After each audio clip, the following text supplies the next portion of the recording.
The Mayor and City Council welcome you to the Peoria City Council meeting. As a courtesy to others, please silence all phones. If you would like to address an issue that is on the agenda, or if you would like to speak to the council regarding a non-agenda item, please complete a speaker request form which can be found in the front lobby of the Peoria City Council chambers or in the tray to the left of the speaker's podium. Please place the completed speaker request form in the second tray to the left of the speaker's podium labeled Request to Speak. All speakers will have 3 minutes to complete their comments. A countdown clock is easily visible on the left side of the wall behind the City Council dais. Only items listed on the agenda may be addressed by the council. Since items presented as part of the speaker request have not been listed on the agenda, and due to the requirements of the open meeting laws, the council will be unable to respond to items presented as part of the speaker's request. However, please be aware that your comments will be noted. The speaker's name will be called to speak at the appropriate time in the order that the forms were received. Thank you for your interest and participation in the Peoria City Council meeting. Peoria City Council meeting will now come to order. Please rise for a moment of quiet reflection and the Pledge of Allegiance led by Councilmember Leone.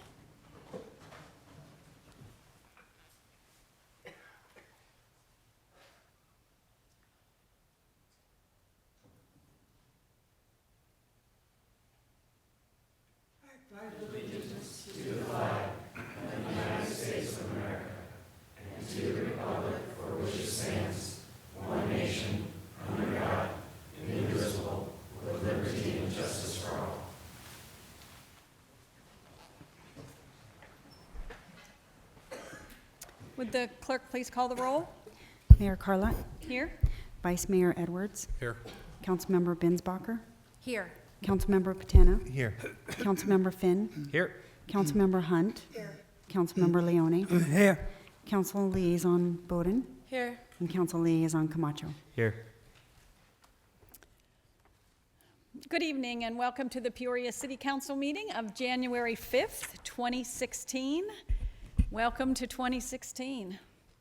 I am going to take our agenda a little bit out of order here this evening. We have a speaker request form for a non-agenda item, and I would like to invite Dr. Denton Santarelli up to the podium, please, to address the council.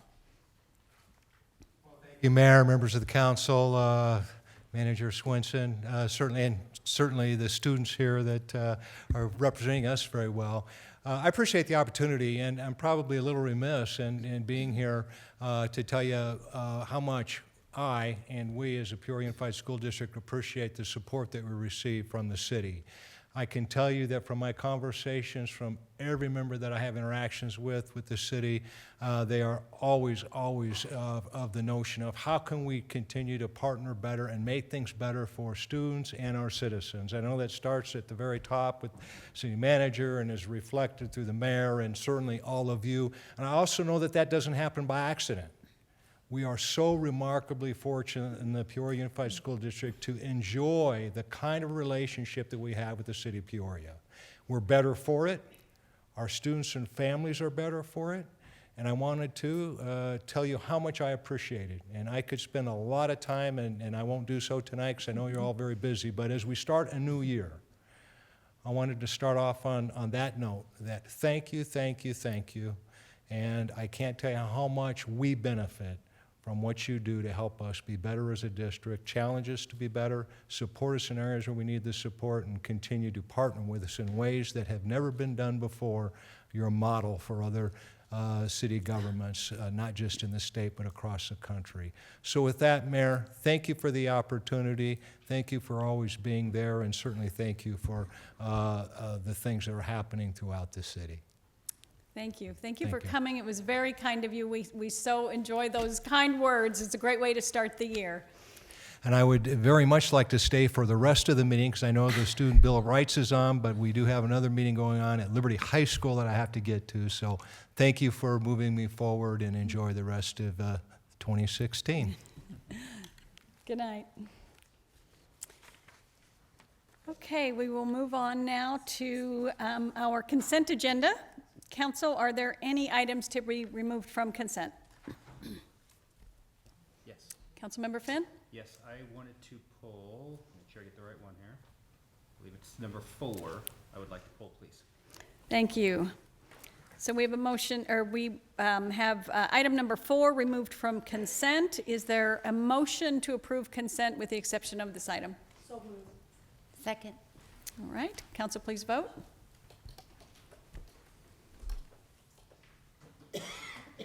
Consent is approved unanimously with the exception of item number 4. So we will now move on to the regular agenda, and we'll hear item number 4. Would you like a staff report, council member? Yes, I would love a staff report, and I just want to kind of explain my reasoning and rationale for pulling this, if you don't mind. I've been briefed very well. The staff did a fantastic job of making me feel comfortable with this. I simply felt it was important to pull this because public doesn't get to sit in the meetings that I get to sit in and feel comfortable. So just the massage establishment term on there, I felt warranted. Maybe just a little bit of discussion so that the public felt comfortable with it. So if you would not mind, I would appreciate a little bit elaboration on it. You bet. Thank you, Councilmember Finn. We appreciate that. And Chris Hawkes, our Planning Community Development Director, will make the presentation. Great. Well, good evening, Mayor Carlott, members of council. Happy New Year. Happy 2016. Item 14, or 4C rather, this is a proposal to amend the zoning ordinance relative to the standards for massage establishments. Now, as you know, from time to time, we do amend our zoning ordinance to maintain relevancy, to reflect changing standards, or sometimes to respond to legal mandates. Usually, zoning code amendments are initiated by staff, but on occasion we do get privately initiated amendments. And in this case, we have an amendment that's been filed by a private party. The applicant in this case is Buse Gilbert on behalf of Hand and Stone Massage. Hand and Stone Massage is a similar operation. You might be familiar with Massage Envy, but they have locations throughout the valley. In this case, Hand and Stone Massage had sought a location in North Peoria at the southwest corner of Happy Valley and Lake Pleasant, where the Target Center is. And based on some of the current restrictions, they could not locate there. One of the current restrictions is they could not be within a certain distance of a liquor store, and we happen to have a BevMo there, and so they could not locate that at their site. So what this is a proposed amendment that would not just affect this site, but would have a citywide effect. So wherever we allow massage establishments, if council supports the change, would have a citywide effect for those zoning districts. So let me just give you a little bit of background about this. Back in 2000, council enacted changes to the zoning ordinance for certain personal uses. And the personal services uses that they looked at were specifically check cashing establishments, tattoo and body piercing, retail liquor stores, pawn shops, plasma centers, and in that they included massage establishments. So at the time, there was a notion that there was a burgeoning number of these types of special uses that were popping up in the city, and that the zoning ordinance at the time was not positioned or had limited standards to deal with these uses. There was also probably the notion that such uses, that if they were in concentration, might have a negative effect upon the economic health of a neighborhood or a community or a commercial center. So the idea was to disperse these uses and have certain restrictions. Some of the restrictions they had was to require a conditional use permit, which requires a public hearing in front of the Planning Commission. Arterial road access, and then, as I mentioned, 1,000-foot separation between each of these uses. So that was the background for that. So before I go into the rationale for some of the changes that are sought, perhaps I can talk about what the proposal is. The proposal would be to first revise the definition of massage establishment. In a minute, I'll talk about some of the statutory changes that have taken place at the state level regulating massage establishments. So it would be to align the definition with the state definition. It would be to remove this personal service type from that use listing that I just mentioned. All those other uses would still have the separation requirement and this conditional use permit. It would just remove massage establishments from that list. They would be permitted by right, and again, eliminate the separation. One of the new requirements that was suggested was to limit the hours of operation between 8 a.m. and 10 p.m. And the reason for that is that would maintain the hours of operation in line with other industry-leading massage therapist companies, and perhaps remove the perception that that such businesses would cater to late-night illicit activity. So that was the purpose of adding that provision in there. The nature of the change that's sought is that there's arguably a changing perception in our world here. Massage establishments arguably have assumed a more clinical, professional appearance and operational structure than maybe in years past. Typically, what you find them today are in commercial centers. You might find them accessory to a day spa or a salon. And what I'll talk about next are some new state regulatory changes that were made in 2005 that were not available in 2000 when the original ordinance was put in place. So in 2005, the state enacted new changes. Title 32 now regulates all massage therapists. And they've also created a Arizona Board of Massage Therapy. They're the administrative authority for all licensing, regulations, and any remediation of any conflicts that come their way, any complaints. Each massage therapist is required to be licensed, and on the screen here, those are some of the items that are required as part of the license. 500 classroom hours and clinical hours of supervised instruction, additionally 24 hours of continuing education every 2 years, and they have to renew their license every 2 years as well. And beyond those items, there are other things that are called out in the state statute that they have to comply as part of the licensing process. So as I mentioned, the structure was just not in place in 2000 when we had the ordinance was enacted. Like any zoning ordinance change, part of our analysis is we take a look around, not only our partners in the valley, but also other communities. I don't expect you to be able to see the screen here, but this is a survey of some of our valley communities. But what I can point out is how some of the cities, other cities in the valley handle massage establishments. Similarly to us, they do permit them in commercial zoning districts, in some of the prime commercial zoning districts. All but Tempe allow massage establishments by right, meaning the zoning allows it. They don't have to go through a public hearing process. And none of these jurisdictions that we surveyed have in place a separation requirement that we have for massage establishments. So we're a little different in that regard. During the process, the Planning Commission, when we brought it to them, they had asked for statistics on criminal activity relative to massage establishments. So what we did is we worked with the police department and their crime analysts. The data that we looked at was certain classes of criminal activity over the last 5 years, and we looked at existing 12 establishments within the city. The items in blue, we have 8 massage therapy establishments and 4 spas. And what we found was that there were no criminal cases pertaining to prostitution or similar illicit activity. The one criminal case that was recorded was a physical verbal altercation with a patron at one of the establishments a few years back. But the assessment, what it concluded relative to this notion was that massage establishments have not proven to be a criminal hotspot in Peoria. So, again, if there was to be illicit activity at a massage establishment, it would continue to be a criminal matter rather than a land use matter.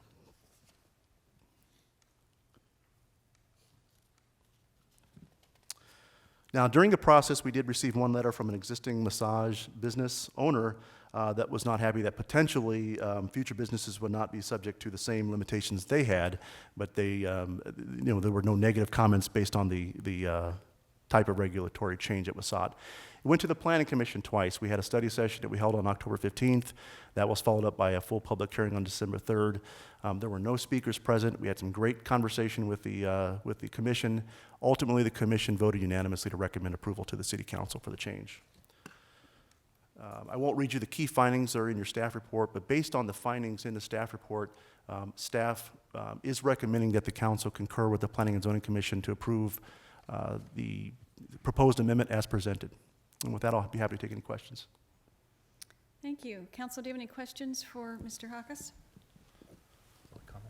Yes, comments Thank you. are appropriate also. I guess I could ask a question. Is it okay if I make a comment? Just comment. Okay, thank you. Yes. Thank you for that.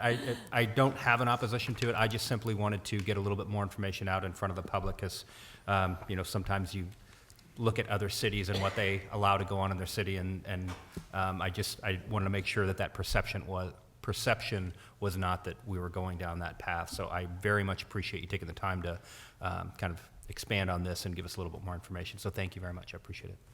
Would you like to make a motion? With that, yeah, I would like to make a motion that we approve this. Do I have a second? Second. All right, council, please vote.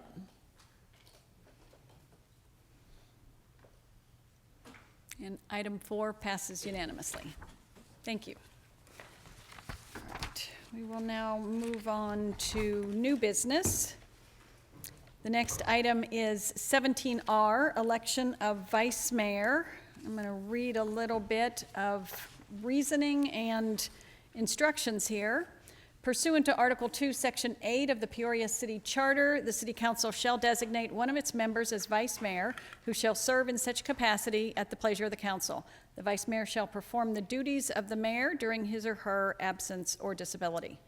Vice mayors have previously been elected to serve either 1 or 2-year terms. At the January 6, 2015 City Council meeting, Councilmember John Edwards was elected vice mayor to a 1-year term. An election for a new vice mayor and the establishment of term length is necessary. So the procedure for the nomination and election for vice mayor is: City Council will first establish the term length by a motion and a vote, and subsequently the mayor will open the floor for nominations. I will then state which council members have been nominated, and the council will vote by ballot, which will be verbally recorded by the city clerk. So I am going to start with a motion for the term length for vice mayor. Do I have a suggestion and a motion? Term length, 1 year or 2 years? I would like to make a motion for 1 year. Okay, Second. all right. Council, will you please vote on a 1-year term length? And that is unanimous. So now we will move on to nominations. So I'm going to open the floor for nominations at this time. Do I have a nomination for vice mayor? Mayor, I'd like to nominate Bridget Binsbacher as vice mayor. Thank you. Are there any other nominations? Okay, we have one nomination for vice mayor. So do we need to do ballots? At this point, you can accept that by acclamation. We don't need to do a ballot. Okay. And do I have a second? Second. All right. So we will just then go ahead and vote.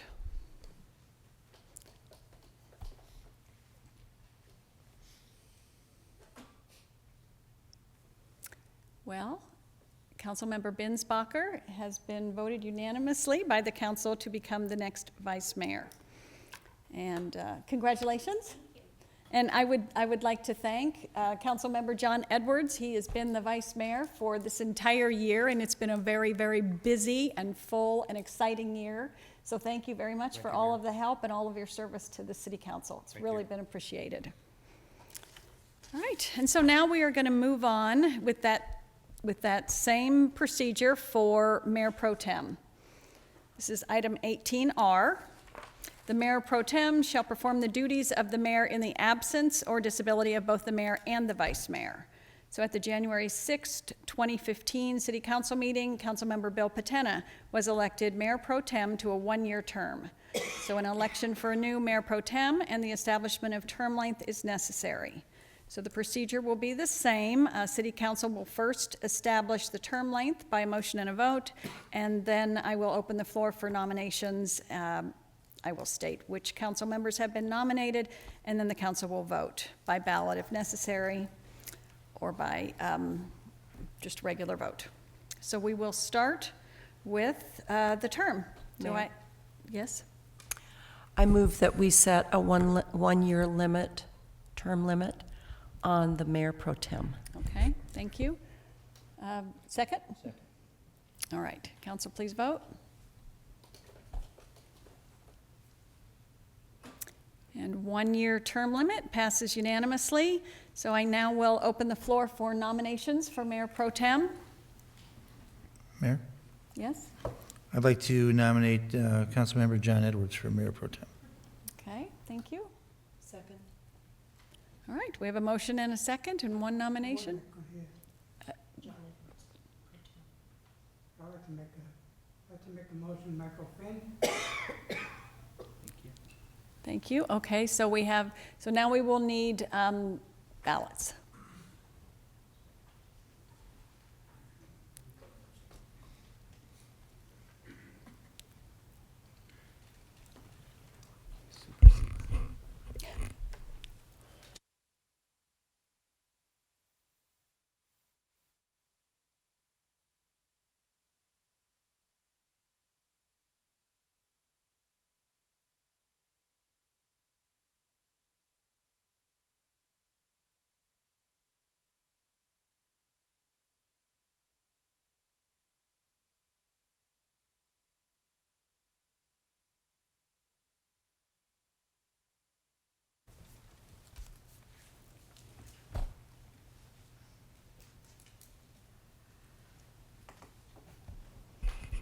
clerk will now verbally record the vote.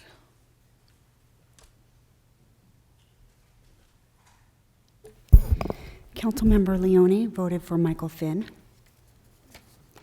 Councilmember Binsbacher voted for John Edwards. Councilmember Patena voted for John Edwards. Councilmember Edwards voted for John Edwards. Mayor Carlott voted for John Edwards. Councilmember Finn voted for John Edwards. And Councilmember Hunt voted for John Edwards. That makes John Edwards our new Mayor Pro Tem. Okay, thank you. Councilmember Patena, thank you for your year of service as Mayor Pro Tem. Appreciate that. And congratulations, Councilmember Edwards, for your new mayor, your new year as Mayor Pro Tem. All right, we got all of that housekeeping out of the way, and we are going to now move on to item 19R, which is the City of Peoria Youth Bill of Rights. And I am going to ask our two youth council liaisons to come down to the front and meet Ms. Kelly Kincaid and Deputy City Manager Susan DeLuden. Kelly Kincaid from our Community Services Okay. Department will be making the Kelly presentation on this one, Mayor and Please Council. come on down to the front.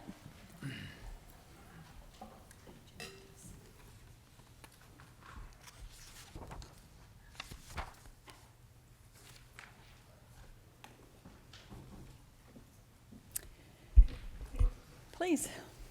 Good evening, Mayor and Council, and thank you very much. We have an awesome presentation today and some exciting information concerning our Youth Bill of Rights. And I have asked for Chris and Kendra to help with that presentation as well. Oops. Sorry. Okay. Just to give a little background, in November of 2012, the Peoria City Council adopted the City of Peoria Youth Master Plan. The Youth Master Plan established a shared vision for youth in our community and identified strategies needed to achieve desired outcomes for youth. Our community leaders are concerned about the welfare of our community's youth as a result of the foresight and dedication to Peoria's youth. The Youth Master Plan Bill of Rights addresses all 6 strategy goals in the Youth Master Plan: education and life preparation, safety, access, community collaboration, civic engagement, out-of-school enrichment. The Youth Bill of Rights consists with the mission of the Youth Master Plan. The mission of the Youth Master Plan also hits on community partners will work together to create a culture in which Peoria's youth are safe, valued, and involved, and have the support to reach the highest potential now and in the future.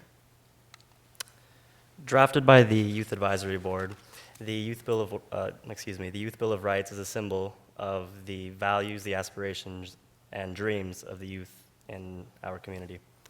It pinpoints the rights and opportunities that every child and youth of Peoria should be granted, and it serves as a constant reminder of the essential role children and youth play in Peoria. Play in shaping the future of Peoria,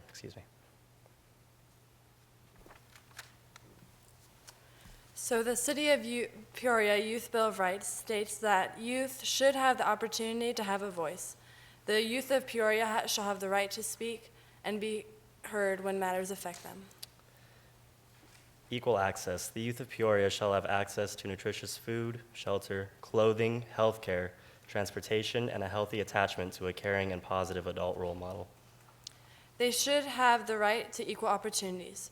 The youth of Peoria have the right to equal employment and recreational opportunities. They should have the right to education. The youth of Peoria have the right to a 21st century education wherein they are trained with life skills to maximize their potential and become free-thinking individuals. They should have the opportunity to be involved in the community. The youth of the Peoria have the right to be involved in the community and explore their interests. Safety. The youth of Peoria have the right to feel safe in schools, at home, and in the community. They shall be free from emotional abuse, sexual abuse, physical abuse, and bullying. and hope. The youth of Peoria shall have a sense of optimistic hope for the future. We are asking here today that the mayor and council choose one of the following options for the Youth Bill of Rights. Adopt the Youth Bill of Rights as drafted by the Peoria Youth Advisory Board. Revise the Youth Bill of Rights as drafted by the Peoria Youth Advisory Board. Or deny the Youth Bill of Rights as drafted by the Peoria Youth Advisory Board. Staff recommends that the City Council adopt a Youth Bill of Rights as drafted by the Peoria Youth Advisory Board. Thank you. We look forward to continue to see Peoria youth engaged in life, empowered to shape their community, and equipped for a bright future. Thank you. Thank you. Council, do you have any questions or comments? Yes. Councilmember Finn? I really want to compliment you guys. This is amazing. I first saw this about 8 years ago in Boston at a National League of Cities conference, and just thought, what a terrific idea. Brought the idea back, but it didn't percolate at that time. I guess it took a group of youth like you to bring it to fruition, and it's not an easy thing. The concepts are there. I mean, they're what we all believe, but it's not an easy matter to craft those into words. And I think you must have had Thomas Jefferson looking over your shoulder or something and helping you write those. But really, I applaud you. It's long overdue. Thank you. Councilmember Finn? Thank you. Could you back up to that main page of the Youth Bill of Rights? Would you mind putting that back up on the screen? Is that possible? Backspace a couple. Oh. Okay.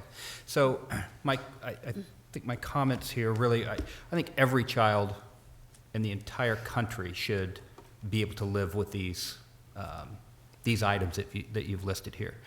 My question, the term Bill of Rights really has a very special meaning in our country, and it's a very impactful thing, our Bill of Rights. Our country was kind of built on it. So my question, again, I agree with all of these things, some of which I'm not so sure that council has direct impact on. For example, a 21st century education coming from the school districts, without question, I think every child should have that. We don't have that power to make that happen. So my question really is, as much as I believe in everything that's on here supported 1,000%, what are we adopting as a council from our obligation? I'd love to be able to snap my fingers and do this for every child, but unfortunately I can't do that. So I'm wondering what this does for the council when we adopt something that's titled the Bill of Rights. What does that mean? Mayor, Council, this is an aspirational document. What the council is doing is giving its acceptance of these aspirations as adopted by the Youth Advisory Board.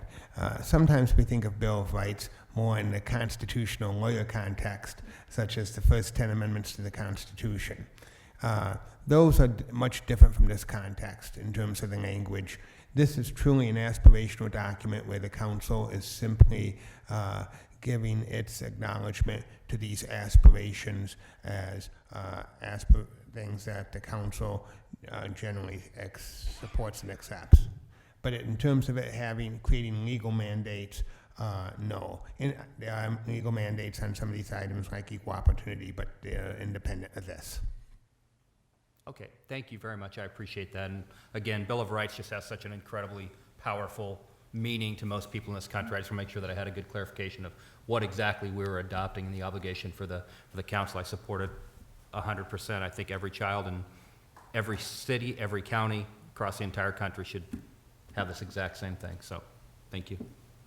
Councilmember Hunt? And I'd like to add to what Mr. Kemp said. I think as a council, you're right, we don't have direct power over a lot of these things, but I think if we vote to accept these, which I certainly feel that we will, that in our other decisions that we make in whatever, whether it's housing decisions or education, our after-school programs, whatever it is, that we make sure that we remember that we have adopted an attitude of support for all of our children and our youth in Peoria, and that we will adopt programs and we will support whether it's facilities or whatever it is, that we will support those things that support what we've said we believe in. So I think that's how we can implement it. Thank you. Oh, Vice Mayor? Mayor Pro Tem? Thank you, Mayor. I want to commend the two of you. I've attended a lot of the youth advisory meetings, and I know you guys have had some phenomenal discussions within the group that you guys represent, and I want you to take that back to them. Thank all of you guys for putting this together. And what I challenge you to do is, now that you've done this for Peoria, and once we do adapt it, start talking to your friends in other cities and making sure that other cities within this state adopt something similar to this, because it is so important that you guys have a voice and you have a say in what goes on in your city, your state, and the country. So thank you guys again. Thank you. Well, thank you. We really appreciate this. Obviously, it's part of us being a complete city, and having the voice of our youth is just a tremendous asset for us. I would like you to tell us a little bit about the process. How did you gather all of the Youth Advisory Board together and discern that these were the most important things for youth? Well, this happened over the course of a couple meetings, and this is something that, as was stated, this is a symbol, and we believe that this is an important symbol. And so these are some things that we feel are important to us, and they've been discussed through numerous meetings and scrutinized, and well, here it is. And I think we learned a lot through the process within collaborating together and learning how to work as a team to create this statement, and also about how to be a leader in the community, as we tried to gain some ideas from our peers in Peoria itself, high schools, feeder schools, and just people that we interact with, about what was important to them. And I think it kind of represents a sense of hope for the future. And we appreciate you guys. You're saying all the time that youth are our future, and we believe that as well. And so thank you for supporting us in this. And It sounds like the journey, the process was as important as the end result. absolutely. Yes, one more thing. They're being very modest, just so you know. Their task was to go out to each individual member of the youth advisory group, and the task was for those individuals to go back to their schools and to their friends and gather that information. So it wasn't just a couple meetings with the youth advisory. The kids had to go back to the schools, to their friends, to their siblings, and ask questions, and then come back and bring it back as a culmination. So they're being very modest that it was just sitting around a table coming up with ideas. You guys didn't give yourself enough credit. Thank you. And then they also had a very good tool to use. The Youth Master Plan that is in place, that was adopted back in 2012, is a very good guide to lay out some of the foundations on the different areas that they're working at. And one of the recommendations in the area was civic engagement, which of course this falls underneath that. So the Youth Master Plan has been a very good guide along the way as well. Peoria really stands out and is just exemplary when it comes to anything having to do with youth. I'm very, very proud of you guys. Thank you. And so, do I have a motion? I'll make a motion. All right.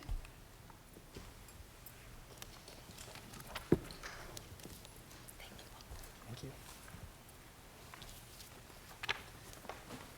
And it is unanimous. We have just adopted the City of Peoria Youth Bill of Rights.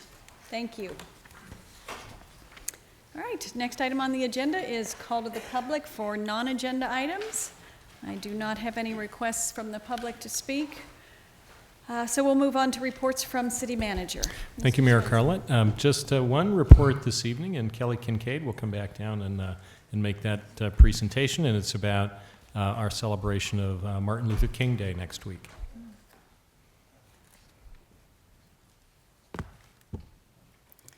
Good evening again. I would like to, first of all, talk about the first annual MLK Day that we are putting together in partnership with the Community Services Department and the City Diversity Committee. This will be the first of many, hopefully, to come. This event will be taking place on January 14th at 10 a.m. We have put together an outstanding program, and we will have a unity walk that will begin on 87th Avenue in Mountain View. We have a outstanding speaker that is coming to us from Selma, Alabama, which she participated in the Civil Rights March of 1965. She was 15 years old, and her name is Linda Blackman Lowry, and she will be speaking with us. She also has a book that she will be presenting as well, and we will also be doing a brick dedication on the Decades Walk in simulation of the Voting Rights Act of 1965. So we welcome you all to come out and join us.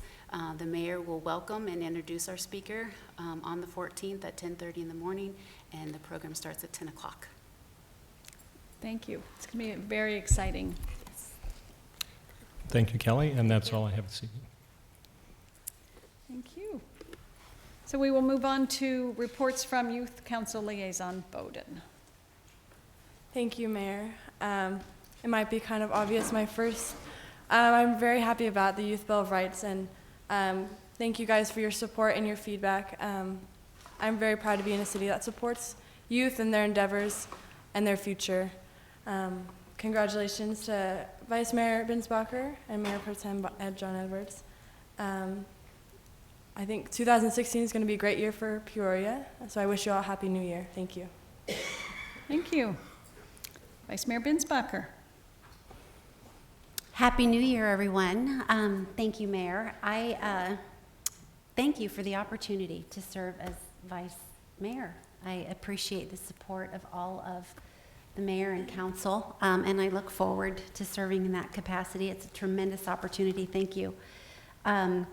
Also, I want to say, what better way to kick off 2016 than to have our PUSD superintendent here talking about how amazing our partnership is and how effective it is and how we are a model to other cities throughout not just the state but the country. And of course, adopting this Youth Bill of Rights is just one example of that, but that was just a huge statement that he made about Peoria, and it's a reflection of not just those of us sitting up here, but every department, every staff member in Peoria, because everyone takes part in making that happen. It's one of the most important things that we will do as a city, strengthening our relationship with our school district and investing in the next generation. So congratulations to all of you on that, and it's just a great way to kick off 2016. Thank you. Thank you. Councilmember Patena. Thank you, Mayor. I would like to echo your earlier sentiments by recognizing John Edwards, who served last year in the capacity of Vice Mayor. I think John did an outstanding job representing our city, and I'd like to thank him for his service to our community. And I look forward to working with our new Vice Mayor, Binsbacher. That's all I have. Thank you. Councilmember Edwards. Thank you, Mayor. On the 24th, Christmas Eve, I was honored to go along with the Peoria Fire Department and their charity, handing out toys to the Peoria residents. They served over 80 families, 260 kids were lucky to get additional presents for the Christmas holiday. So I want to thank the fire department for their generous time and energy on that endeavor. And on the 2nd of January, I participated in the 6th annual polar plunge. So this was my 6th time jumping into that frigid water. And again, I'm going to challenge all staff members and council members next year to join me. It's for a great cause. It gives awareness to water safety, and for every $20 donation, that gives 2 kids in Peoria swimming lessons for 2 weeks. So again, I want to thank everybody that came out and participated in that, and I thank Kelly. You guys did a phenomenal job putting on that event, so thank you very much. Thank you. Councilmember Finn? Thank you. Congratulations, Bridget. Very, very nice. I'm thrilled that you got that spot. John, thank you for all that you did while you were in that position. I think you represented the city extremely well, so thank you for that. Carlo, thank you for the nomination. I appreciate it, sir, very much. So no other comments on that except, John, I'm glad that you took one for the team and did the polar plunge, because I have no interest in recreating the Titanic. None whatsoever. So appreciate you doing that for us and doing it again next year for us. Thanks. Councilmember Hunt? John, I'd also like to RSVP on that right now. I'm pretty sure I'm busy that day. And so just put a no check mark by my name on that one. And John, again, thank you so much. I know you've been just super busy this year as vice mayor, and I know that you've enjoyed every minute of it and that you've learned a lot. And Bridget, congratulations on your selection in that position. And I know that you're interested in it as a learning position, and I really respect that. And I think you'll have a great opportunity to learn and to really grow on behalf of our city. Gosh, it's been 2 weeks of not very many meetings or anything for those of us that didn't choose to jump into cold water. I did attend the opening of the Tohoto O'odham Nations Casino, and it was wonderful, and I really applaud them. They've hung in there, and I just think it's a great amenity for the West Valley. And so with that, I'll just say Happy New Year. Thank you. Councilmember Leone? Thank you, Mayor. I want to congratulate Bridget. I want to say that I hope everybody had a great Christmas, and I want to wish everybody a happy, healthy, prosperous 2016, and make your dreams come true. Don't forget, at the sports complex, every Friday we have the food trucks there from 5 to 9. So come on down, enjoy yourself. There's plenty of trucks there, about 20, 25 trucks, and they get tables and chairs. So don't worry about finding a place to sit down, because you'll always find one. Also, Organic Market at Park West, every Saturday from 9 to 2. They have food trucks there also, and they have a lot of vendors there, fruits and vegetables. So come on down, enjoy yourself. Enjoy yourself, and buy a lot of stuff there, which they have. And God bless each and every one of you, and God bless America. Thank you. Youth Council Liaison Camacho? Thank you, Mayor. I'm also very, very happy about the adoption of the Youth Bill of Rights. I think that's a big step forward for the youth, and bright days are ahead. Thank you. Thank you. I agree. Bright days are ahead. 2016 is going to be a great year in the city of Peoria. I'm looking forward to it. And with that, we are adjourned.